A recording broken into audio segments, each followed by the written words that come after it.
శ్రీ వెంకటేశ్వర స్వామి 7 శనివారాల వ్రతంలో పిండి దీపాలను పగుళ్ళు రాకుండా పర్ఫెక్ట్గా తయారు చేయడం ఒక కళ.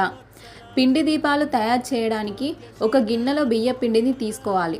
అందులో తరిగిన బెల్లం ముక్కలు మరియు బాగా పండిన అరటిపండు ముక్కలు వేయాలి. తర్వాత కొద్దిగా ఆవు నెయ్యి మరియు తగినన్ని ఆవు పాలు పోసి పిండిని చపాతీ ముద్దలా గట్టిగా మృదువుగా కలుపుకోవాలి.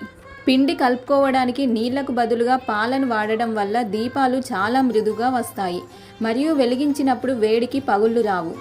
కలిపిన పిండిని చిన్న చిన్న ఉండలుగా చేసుకోవాలి. ప్రతి ఉండను ఒక చిన్న గ్లాసులో పెట్టి చపాతీ కర్ర సహాయంతో మధ్యలో గుంటలా చేసి దీపం ఆకృతికి వచ్చేలా చేయాలి. ఇలా చేయడం వల్ల దీపాలు అన్నీ ఒకే పరిమాణంలో అందంగా వస్తాయి.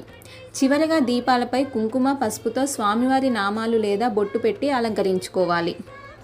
పూజ పూర్తయిన తర్వాత దీపాలు కొండెక్కాక ఆ పిండి దీపాలను పారవేయకూడదు. ఈ దీపాలను బియ్యపిండి, బెల్లం, అరటి పండుతో చేస్తారు కాబట్టి పూజ తర్వాత వీటిని ప్రసాదంగా కుటుంబ సభ్యులందరూ తీసుకోవచ్చు.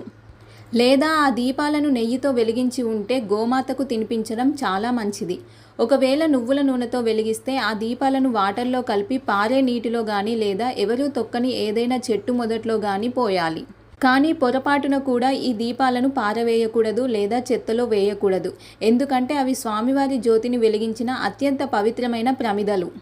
ఓం నమో వెంకటేశాయ. గోవింద గోవింద. మీకు ఇంకేమైనా డౌట్స్ ఉంటే కామెంట్ చేయండి, నేను మీకు రిప్లై ఇస్తాను.